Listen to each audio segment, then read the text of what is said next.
Hello, welcome back. Welcome back to Dank Souls. The dankest of souls. We 26,351 blaze it. Hey-o. Is this a pressure plate or is it is? Hey. This probably brings it up. All right. Hey-o. Oh, that's how the contraption didn't work. I didn't activate it yet with the pressure plate at the top, and now it'll start working. Chase. It It does. Oh my god. I bet you that's a secret wall behind it. It could be. Oh, that guy. Bye-bye. Oh, it's a spirit. I must go. Spoopy ghost. My people need me. You did it.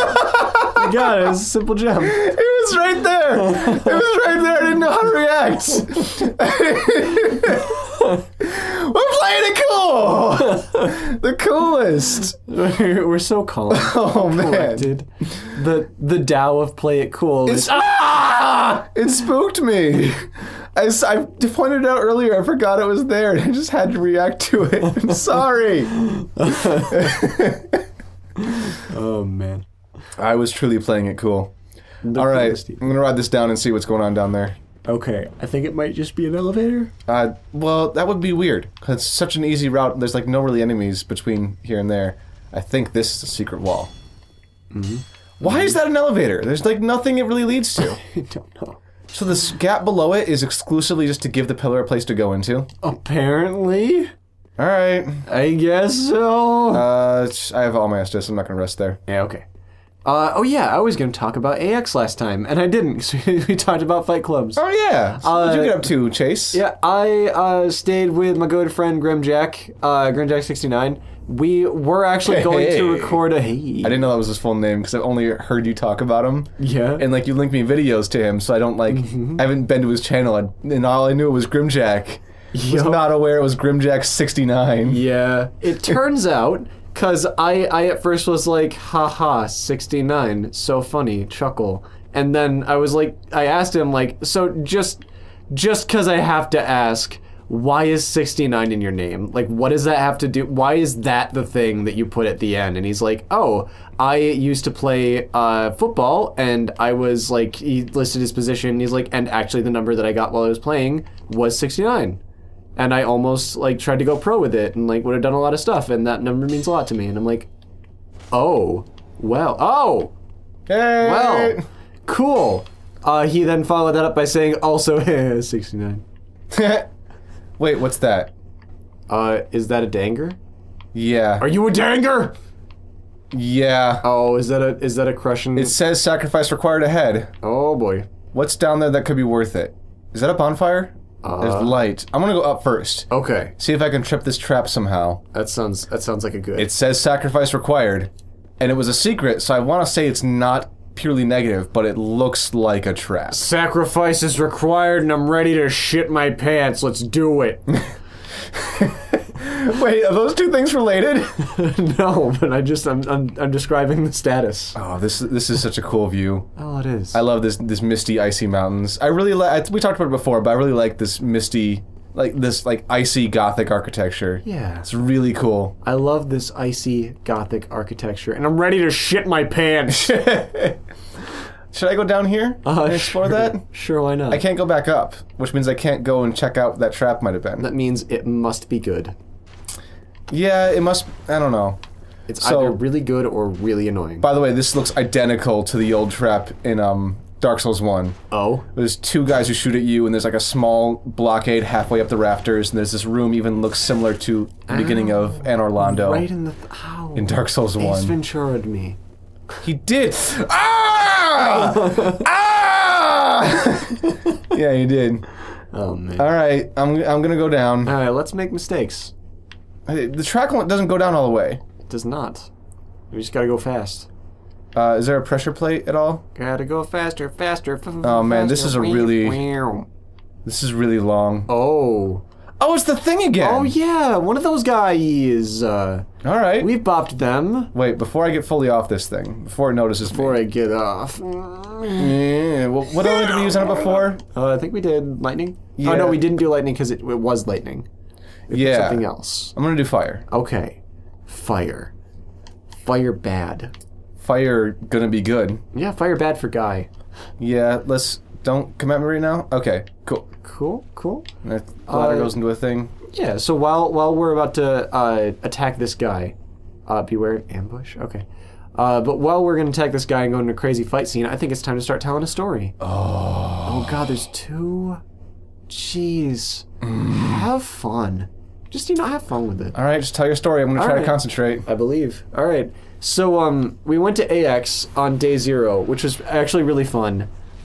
We got to hang out with a couple cool people. Octopimp was there, and he was there on day 0 while we were hanging out and talking with other people, because I got to meet up with a bunch of voice actors and abridgers and like people in the community, and that was really cool. I have to admit, a good chunk of that was because I was hanging out with Grim, and everybody wanted to hang out with him. So I got to like. Because he's like popular.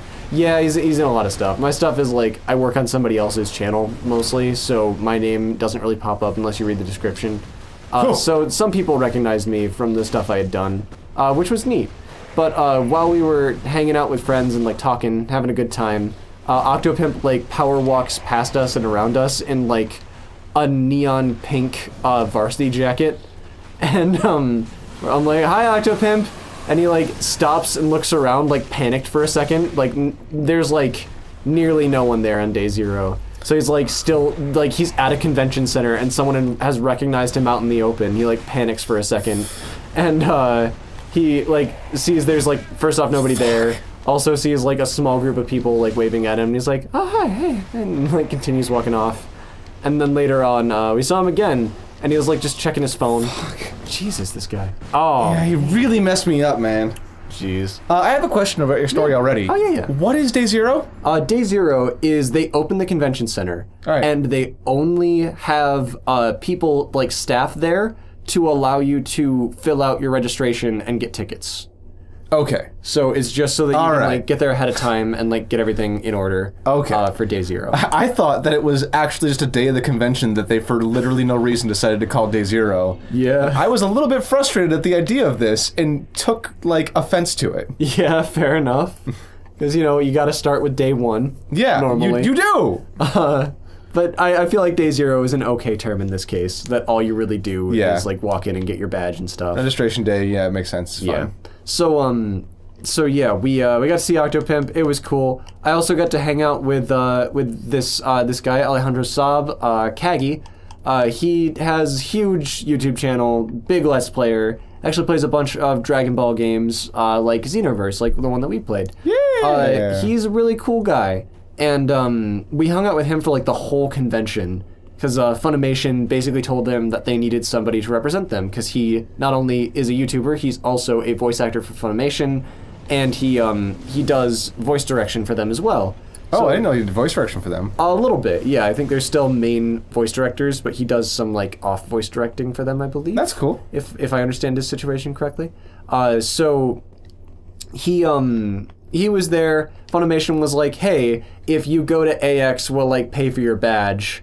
And we'll fly you out, but you have to get a hotel or something like that. And he's like, I'll just spend the money. It's fine. But when he got there, he had like nobody really there to hang out with at the start of it. But we met up on day 0, and we just like hung out for the whole rest of the con. It was pretty neat. Actually, he actually had quite a few people he was hanging out with. So I guess it means extra that he was hanging out with us the whole time. But because there were a bunch of other abridgers and stuff there. So that was really cool. Kagi is a cool guy, and he talks about all sorts of crazy stuff, a lot of which he has asked me politely to not share, so I won't.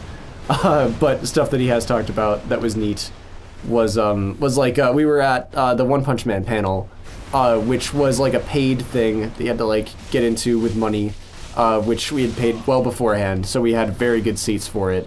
And one of our friends. Fuck, man. Oh, he's harder than the last one. Yeah. You know what? We might have to move on and come back to him. Okay. We'll try him later on. Yeah, I'm gonna run over there and grab my souls and then head back up the ladder while you're talking. That's a good call. Yeah.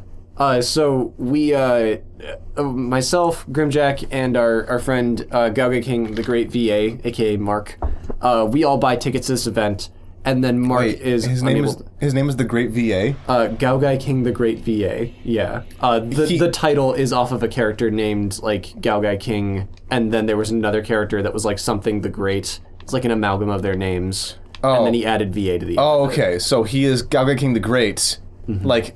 Semicolon VA. Right, yeah. He's not like Gaogai King, the Great VA. Right. Which I thought was really, like, really self-important of him. Gaogai King, a super fucking cool dude. VA. Yeah. Anyway, yeah. Gaogai King, the best fucking VA ever is his name. Yup.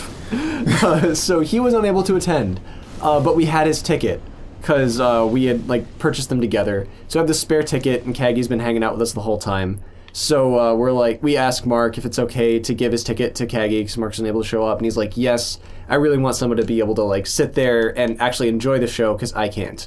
And so we give it to Kaggy, and there's like 8 sections that we pass by, that each one of them, as we continue to get closer and closer to the main stage, Kaggy's like, is it this one? It's like, no, it's closer. This ladder's really long. It is pretty long. There's a lot of souls here. Should I try to fight him again, or? You can. I believe. 3rd time's a charm. Do you really believe? I think you can do it. I think you got it. Alright, let's try the last element type that we have. Totally believe. Human pine. Yep. That sweet, sweet human pine. We only have 2 of those, and they're out of them in the shop. Yep, so I believe. But yeah, so Kaggy is there sitting with us, and he sees Vaccine Man, the guy who's like a purplish Piccolo kind of guy at the first episode of One Punch Man. And he goes, oh my god, if they got Christopher Sabat, the voice of Piccolo, to voice this character, I'm gonna lose my shit. And Would've been cool. So the character talks, and it's Christopher Sabat, the voice of Piccolo. Nice! The voice of Piccolo. And normally when people say, I'm gonna lose my shit, what they mean is like, I would be very excited.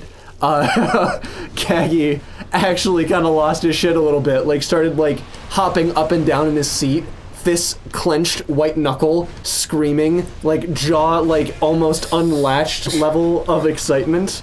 It's like, It's like freaking the fuck out. And I'm like, that is a level of enthusiasm that for a person voicing a character that I have not seen in many years. Oh man. It's such a long ladder, but I have so many souls. You know what? Fuck it. I'm just gonna leave the souls. Okay. We have to move on. Next time we play Dark Souls 3, next episode, I'll play it cool. I'll go somewhere else, and you don't have to worry about this anymore. Okay.